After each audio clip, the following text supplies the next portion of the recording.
ಒಂದು ಜನಪ್ರಿಯ ಗೀತೆ ಆಗೋದು ಸಾಧ್ಯವಾಗೋದಂದ್ರೆ ಜನಪ್ರಿಯವಾಗೋದೆಲ್ಲ ಅಲ್ಲಿ ಮೇಲೆ ಇರಬೇಕಾದಿಲ್ಲ, ಅದು ಕೆಳಗೆ ಬರೋದು ಗ್ಯಾರಂಟಿ ಅನ್ನೋದಕ್ಕೆ ಎಲ್ಲರ ಕಾಲೆಳಿತದೆ ಕಾಲ ಅನ್ನುವಂತಹ ಸಾಲು ಸೃಷ್ಟಿಯಾಗೋದಾದರೆ ಅದರ ಹಿಂದೆ ಇರೋದು ನಿರ್ದೇಶಕನ ಕ್ರಿಯಾಶೀಲತೆ.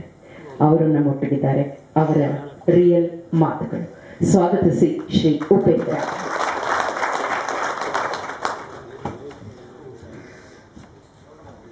ಎಲ್ರಿಗೂ ನಮಸ್ಕಾರ. ಏನು ಮಾತಾಡೋಕ್ಕೆ ಏನು ಉಳಿದಿದೆ ಇವಾಗ? ನಿರ್ದೇಶಕರ ಬಗ್ಗೆ ಅಷ್ಟೊಂದು ಅದ್ಭುತವಾಗಿ ಅದ್ರಲ್ಲಿ ಮಾತಾಡ್ಬಿಟ್ರು. ಹೇಗೆ ಏನು ಎತ್ತ ಪ್ರತಿಯೊಂದು ಕೂಡ ಏನೋ ಅದೇನೋ ತಲೆಯಿಂದ ಕಾಲವರೆಗೂ ಅಂತಾರಲ್ಲ, ಎಲ್ಲ ಕಿತ್ತು ಬಿಸಾಕ್ಬಿಟ್ರಿ ಹೆಂಗಿರ್ಬೇಕು ನಿರ್ದೇಶಕ ಅಂತ. ಜೇಮ್ಸ್ ಬಾಂಡ್ ಅವ್ರು ಇಲ್ಲೇ ಕೂತಿರೋ ಮಾತಾಡೋಕ್ಕೆ ಭಯ ಆಗುತ್ತೆ ನಮಗೆ. ನಿರ್ದೇಶಕರು ಬಾಂಡ್ ಅವರು ಏನಂದ್ರೆ ಒಂದೇ ಒಂದು ವಿಷಯ ಅನ್ನಿಸ್ತು.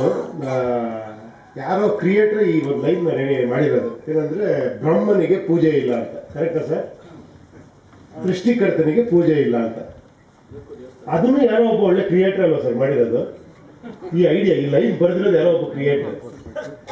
ಇದಕ್ಕೆ ನಂದೇ ಒಂದು ರಿಯಲ್ ಲೈಫ್ ಎಕ್ಸಾಂಪಲ್. ಸ್ವಲ್ಪ ತರಲೆ ಮಗ ಫಸ್ಟ್ ಪಿಕ್ಚರ್ ಏನು ಸ್ವಲ್ಪ ತರಲೆ ತರ ಮಾತಾಡ್ತೀನಿ, ದಯವಿಟ್ಟು ಬೇಜಾರು ಮಾಡ್ಕೊಂಬಿಡಿ. ಏನಂದ್ರೆ ಫಸ್ಟ್ ಸಿನಿಮಾ ಆಗಿ ತರಲೆ ನನ್ನ ಮಗ ನಂದು. ಎರಡನೇ ಸಿನಿಮಾ ವಿಶ್ ಅಂತ ಮಾಡ್ತಾ ಇದ್ದೀನಿ. ವಿಶ್ ಆಯ್ತು. ನನ್ನ ಫ್ರೆಂಡ್ ಯಾವತ್ತೂ ನನ್ನ ಹತ್ರ ಬರದೇ ಇರೋನೊಬ್ಬ ವೆಂಕಟೇಶ್ ಅನ್ನೋನು ಬಂದ್ಬಿಟ್ಟು, ಬಾಮ್ಮ ಕನ್ನಡ ರಾಜ್ಯೋತ್ಸವ ಚೀಫ್ ಗೆಸ್ಟ್ ನೀನೇ ಅಂತ ಇದು ಮಾಡ್ದ. ನಾನು ಚೀಫ್ ಗೆಸ್ಟ್ ಪರವಾಗಿಲ್ಲ, ಡೈರೆಕ್ಟರ್ನು ಗುರುತಿಸ್ಬಿಟ್ಟಲ್ಲ ಇವರು ಅಂತ. ಆಮೇಲೆ ಸುಮ್ಮನೆ ಸೈಲೆಂಟ್ ಆಗಿ ಪಕ್ಕದಲ್ಲಿ ಹೇಳಿದ, ಕುಮಾರ್ ಅವ್ರನ್ನ ಕರ್ಕೊಂಡ್ಬಿಡು, ಕುಮಾರ್ ಗೋವಿಂದ ಅಂತ. ಆಯ್ತಪ್ಪ, ನಾವಿಬ್ರು ಹೋದ್ವಿ. ಅಲ್ಲಿ ಹೋದ್ರ ಮೇಲೆ ರಿಯಲ್ ಬಂಡವಾಳ ಗೊತ್ತಾಗಿದ್ದು ನನಗೆ.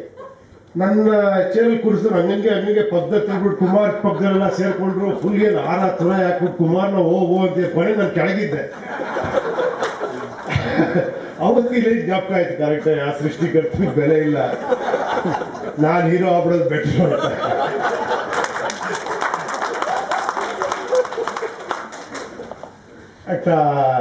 ಈಗ ತಾನೇ ಹೇಳಿದ್ರು ನಿರ್ದೇಶನ ಜಾಸ್ತಿ ಮಾಡಿ ಅಂತ, ನಿಜವಾಗ್ಲು. ಆಮೇಲೆ ಅದೇ ಅವ್ರು ಹೇಳಿದ್ರಲ್ಲ, ಪಾಕೆಟ್ಗೋಸ್ಕರ ಹೀರೋ ಆದೆ, ಹೃದಯಕ್ಕೋಸ್ಕರ ಡೈರೆಕ್ಟರ್ ಆಗಿ ಇನ್ನೂ ಇದ್ದೀನಿ. ಒಂದೇನೊಂದು ಅಡ್ವಾಂಟೇಜ್ ಆಯಿತು ಅಂದರೆ, ಬರೀ ನಿರ್ದೇಶಕನಾಗೆ ಇದ್ದಿದ್ರೆ ಒಂದು ವರ್ಷ ಆದ್ರ ಮೇಲೆ ಇನ್ಯಾ ಸಿನಿಮಾ ಮಾಡೋಣ, ಡೈರೆಕ್ಷನ್ ಮಾಡಲೇಬೇಕಲ್ಲ, ಏನೋ ಒಂದು ಕತೆ ಹುಡುಕ್ತಾ ಇದ್ದೆ. ಈಗ ಎಷ್ಟು ಸ್ವಚ್ಛವಾಗಿದ್ದೀನಿ ಅಂದರೆ, ಕತೆ ನನಗೆ ಒಳಗಡೆ ಹಿಂಗೆ ಅನ್ನೋವರೆಗೂ ಮಾಡಕ್ಕೆ ಹೋಗಲ್ಲ. ಯಾಕಂದ್ರೆ ಇನ್ನೊಂದು ಜಾಬ್ ಇದೆಯಲ್ಲ ಜೇಬ್ಗೋಸ್ಕರ. ಸೊ ಒಂದು ಅಡ್ವಾಂಟೇಜ್ ಹೀರೋ ಆಗಿರೋದ್ರಲ್ಲಿ.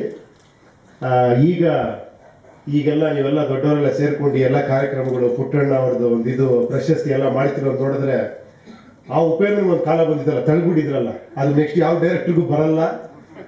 ಈಗ ಕೇಳ್ಗೆಲ್ಲ ಹೋಗ್ಬೋದು, ಡೈರೆಕ್ಟರ್ ಪ್ರಶಸ್ತಿ ಸಿಗುತ್ತೆ. ನೆಕ್ಸ್ಟ್ ಪ್ರತಿಯೊಬ್ಬ ಹೀರೋನು ನಾನು ಡೈರೆಕ್ಟರ್ ಆಗಬೇಕು ಅನ್ನೋ ಕಾಲ ಬರುತ್ತೆ ಅನ್ಕೊಂಡಿದ್ದೀನಿ.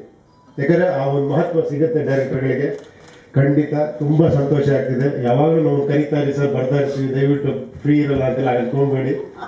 ತುಂಬ ಅದ್ಭುತವಾದ ಕಾರ್ಯಕ್ರಮ ಮಾಡಿದ್ದೀರಾ. Thank you.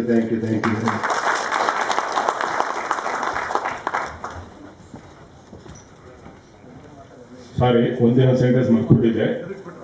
ಒಂದೇ ಒಂದು ನನಗೆ ಇಷ್ಟು ಮಧ್ಯೆ ನಾನು ಒಂದು ತುಂಬ ಥ್ಯಾಂಕ್ಸ್ ಹೇಳಬೇಕಾಗಿದ್ದೆ. ಏನಪ್ಪ ಅಂದರೆ ಅಕಾಡೆಮಿ ಅಧ್ಯಕ್ಷರು ಸಿಂಗ್ ಬಾಬು ಸರ್ಗೆ, ನನ್ನ ಕೋರ್ಸ್ ವಿಶುಕುಮಾರ್ ಸರ್ಗೆ. ಬಿಕಾಸ್ ಇದನ್ನು ಈ ಫೈಲ್ನ ಮೂವ್ ಮಾಡಿ ಇದೊಂದು ನಿರ್ದೇಶಕರ ದಿನ ಅಂತ ಹಾಕಬೇಕು ಅನ್ನೋದಕ್ಕೋಸ್ಕರ ಫೈಲ್ ಮೂವ್ ಮಾಡೋದ್ರಿಂದ